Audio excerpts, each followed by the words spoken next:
Markers of the past already destroyed, and now fears that history will soon be bulldozed away too. That's one concern historians have as the city of Richmond moves forward with a $30 million amphitheater right here along the James River. But the city council went ahead and approved the project during Monday night's meeting. 8 News reporter Cheyenne Pagan joining us live from Richmond with details about why some are concerned about the area where it's being built. Cheyenne, good evening.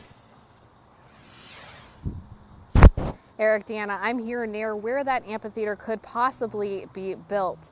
Some residents are super excited about these plans, while others have some concerns about the preservation of this land that dates back to the 1800s. The actual history of that site. That history of that site includes the enslavement of over 200 people by November of 1864.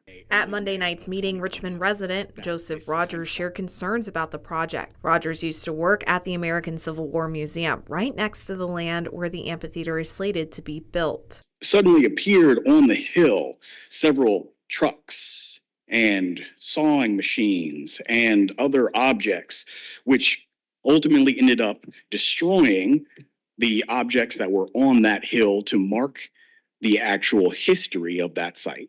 Rogers recalls seeing some of the history of that land destroyed in the past and is now speaking out to prevent something like that from happening again. The only markers and memorials that had been there to dedicate and memorialize those people who had been enslaved at that site are now gone.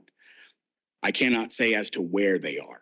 I do not know as to what is the condition of them now. Rogers called on city leaders to ensure the land stays preserved before they ultimately voted to move forward with that project. President Jones. Aye.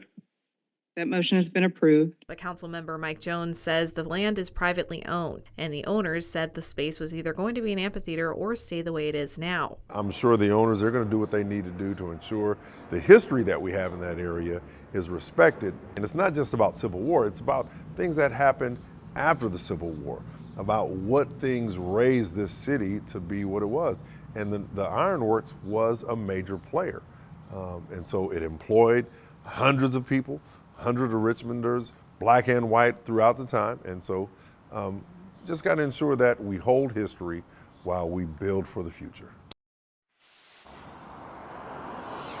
Jones says it's ultimately up to the landowners to protect the land's history during the construction process. Construction on the amphitheater could start as early as this summer and be completed in 2025. Reporting live in Richmond tonight, Cheyenne Pagan, 8 News.